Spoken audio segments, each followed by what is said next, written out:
Watch this. A hinge is broken. That's a broken hinge right there. The plunger worked, but the hinge is broken.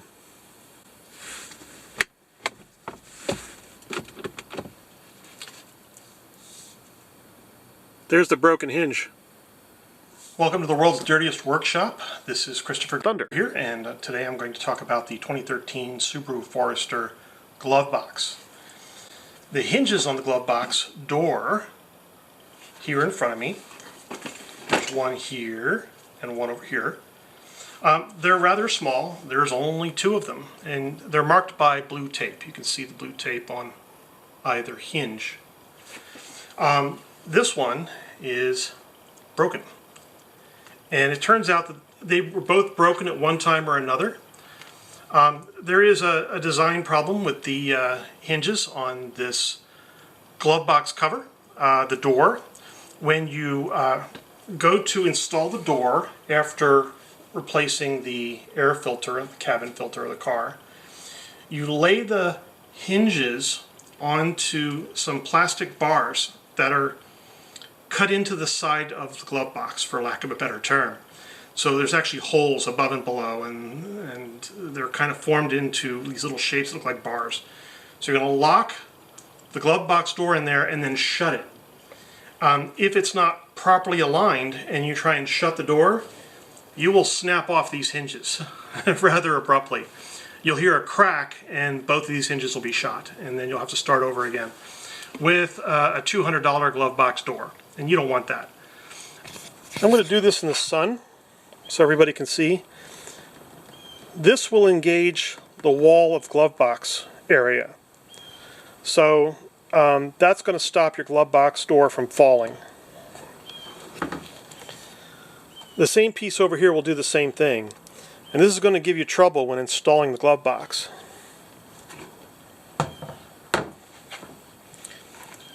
Here's the Glovebox plunger pin. I've gotten my Glovebox back without this plunger being attached to this. It's sort of like a shock absorber. Keeps the door from falling away too quickly. Gives the door a nice feel when you open it. Today I'm going to repair these Glovebox hinges, and I'm going to make them stronger than before. And I'm going to show you exactly how I did that using some adhesive.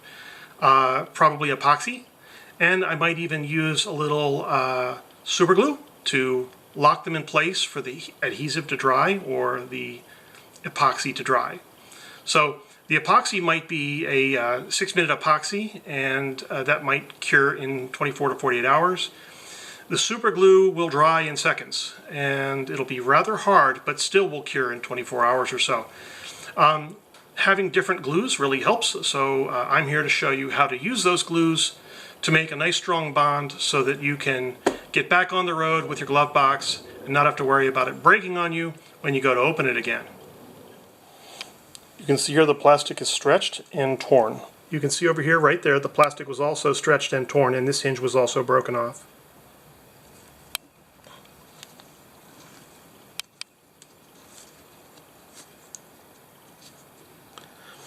Underneath the blue tape you're going to see some binary epoxy.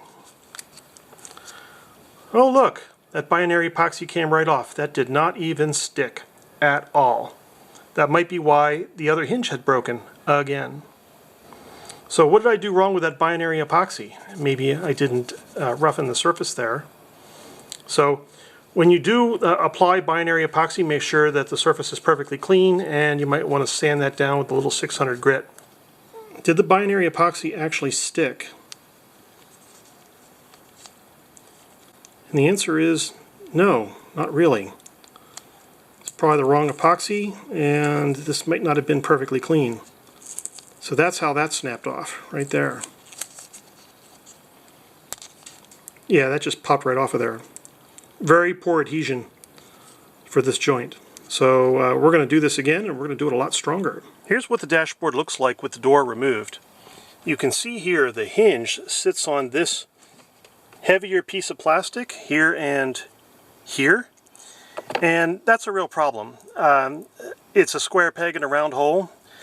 A somewhat squarish piece of plastic that goes into a roundish hook, and the door has to be at the right angle to be inserted onto that bar.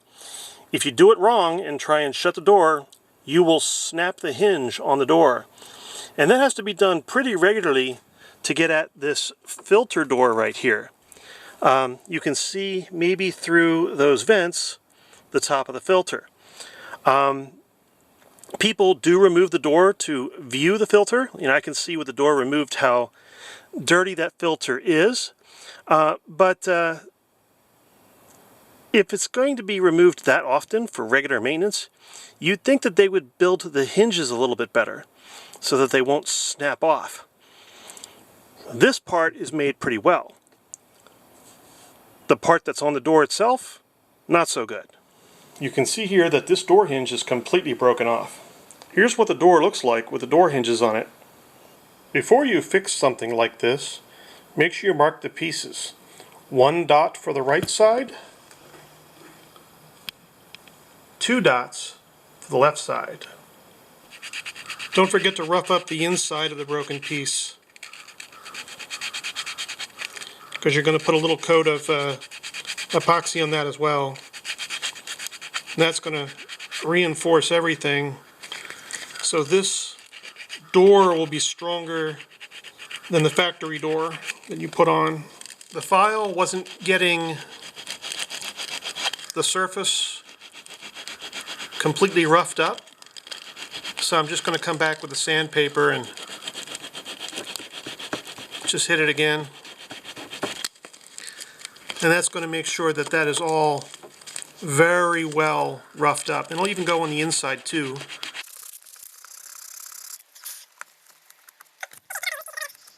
There's some epoxy in here already, but the epoxy didn't hold.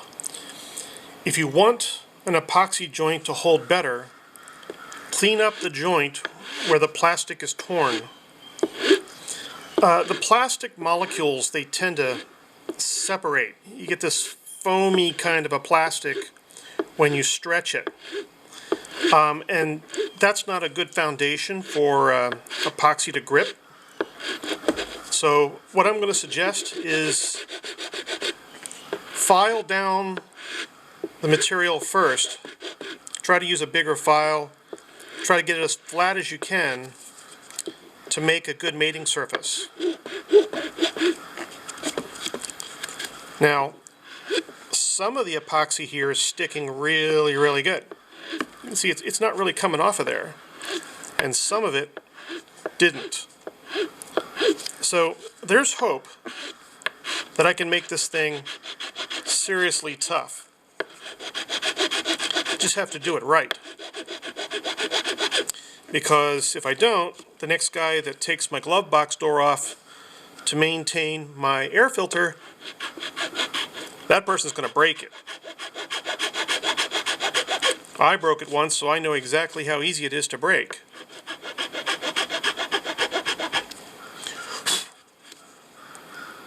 You can see there that some of the epoxy is held and some of it didn't. So we're just going to go to the file here.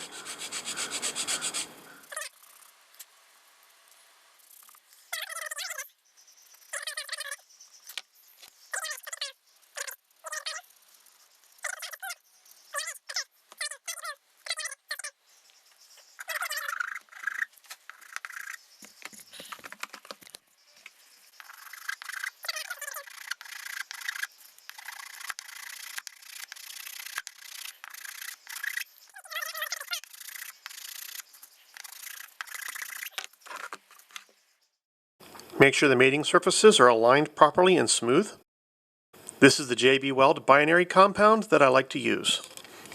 Whenever you work with this stuff, make sure you have the mixing plate ready, which is this piece of cardboard here. Puncture the tube with the cap. Lay out a small bit. Alright, so we have a small line there. Come back with the other component. Puncture it. Lay out a small bit. about the same amount. Get the cap on that one. So it's all guesswork. You're just guessing how much you got. Get your tool ready. Start mixing. I like to keep most of the material in a small blob. Keep working it together. Some people like to use a card. Some people like to use a stick. So I'm just using a stick here, or a metal rod. And this stuff is coming out a little darker than I'm used to seeing it. But that should be just fine. Okay, you don't want to get any of this on the camera if you can avoid it, but run a bead along the area that you're going to repair.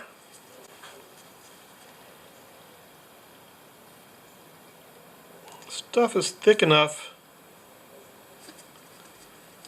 that it should hold the pieces together, but from time to time, as I'm experiencing right now, it's not holding it together. It's going to fall over with time because of gravity, so I'm going to have to prop this up. So now I've got it propped up, and I'm just kind of positioning the piece. I don't have a lot of epoxy on either side of the repair, and I just want to make sure that the pieces are lined up. So I'm eyeballing the attachment all the way down to the other piece. You want to eyeball that all the way down to the other side. Make sure it's lined up. The funny thing about this side was the surface wasn't perfectly cleaned. So there's an edge where the epoxy stuck on the inside, but on the outside edge it didn't stick at all. So it created like a hinge, and the piece was flopping around. So it was totally broken off, and now it's flopping around. So that shows you that the stuff can be strong, but if the surface isn't clean, you're not going to get a proper repair. This side's prepared properly. This side is not, and we're going to check out the difference between the two to see how strong they are. And hopefully, if I test it, this one will break because it's not prepared, and this one will be strong because it was prepared.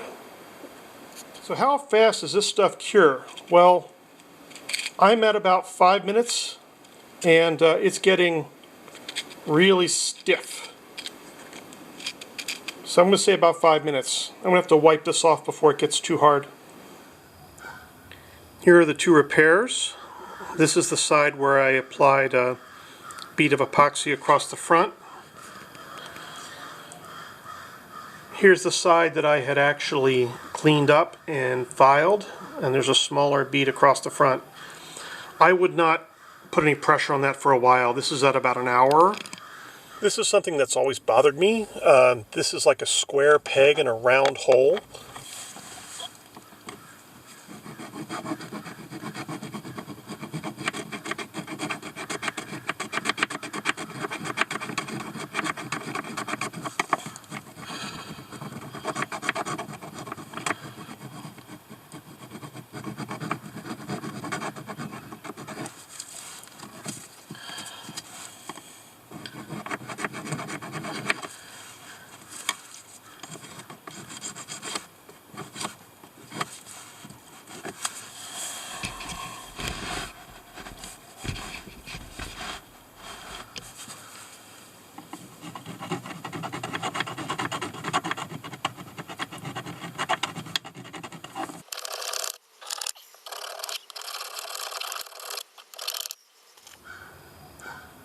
Here are the two repairs. This is the side where I applied a bead of epoxy across the front. Here's the side that I had actually cleaned up and filed, and there's a smaller bead across the front. I would not put any pressure on that for a while. This is at about an hour. We're going to give this a quick tap test.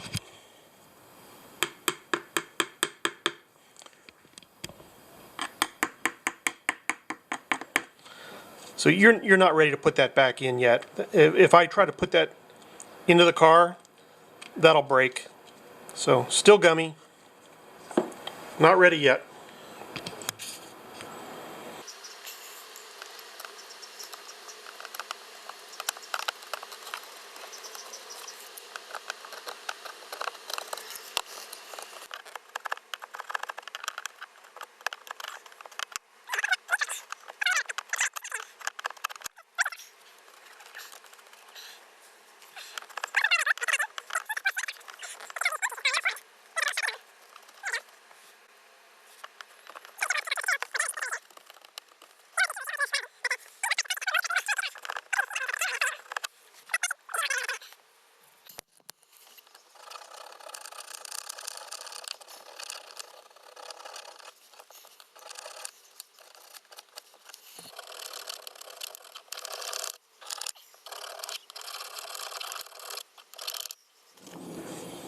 Another quickie tap test. Looks like that's bonding pretty good. Quickie tap test. That's bonding pretty well. Even though it's a little gummy, I can still clean up anything that I might have not gotten perfect.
That's what that side looks like now. So that's going to be underneath the dashboard. Nobody will see that. That's what that side looks like right now, and that's going to be out of sight. Nobody will see that as well.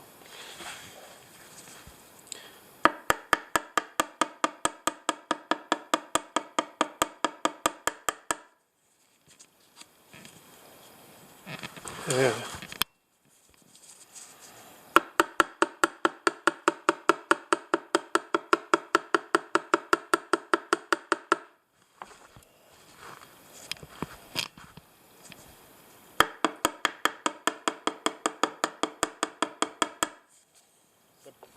There's a pin in here which engages with this plastic, and that keeps this from falling all the way.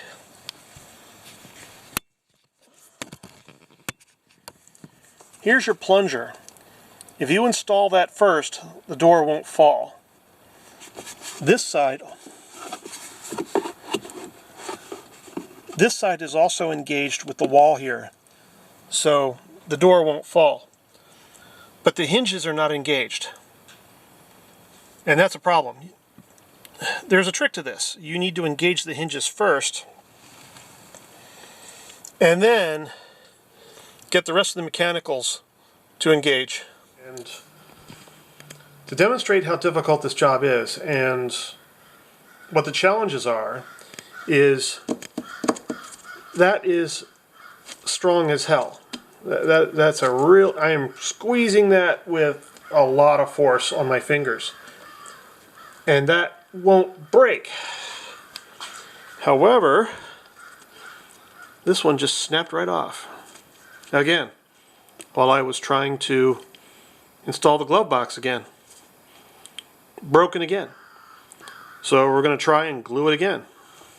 When you run into this kind of situation, super glue it first and then epoxy it over top.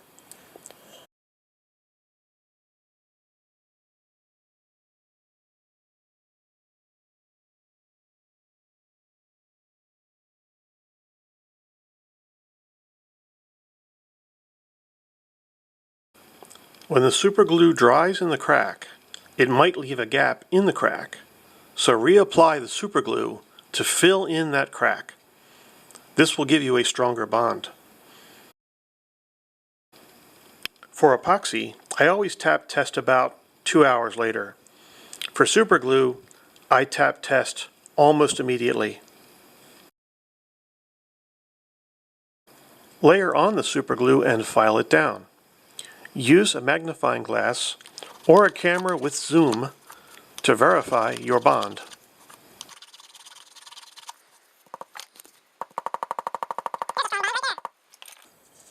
Look at that. Wow. Got that one right. What I'm going to do to install this glove box, I'm going to slide it into its hinges while the glove box is really open. Like really, really far. And then I'm going to rotate it up by holding it firmly. I'm going to really push it in hard. See how I'm holding the top of it? Hear that pop? That's these parts here engaging. Now I'm going to take the plunger over here and put it in place and shut the door. And down here, you're going to see that both of these parts are still attached and they're not broken. That's how you install your glove box door. Do it any other way and you will snap your glove box off. The glove box door hinge problem is kind of twofold. One, you can wind up torquing this piece and snapping it right off. Number two is this opening doesn't always fit the shape of the hinge. It's a terrible design. The door must be at the right angle to be installed. If you get it wrong and then you rotate the door, you will snap it off. You'll literally torque it right off. You will break it this way, open it up and snap it off. Which is an absolutely awful thing. Whoever designed this was not thinking about the everyday mechanic or individual just going in there and opening the door and removing it. They will glance at the instructions and then they will snap it off. Labels can be helpful if they're very simple.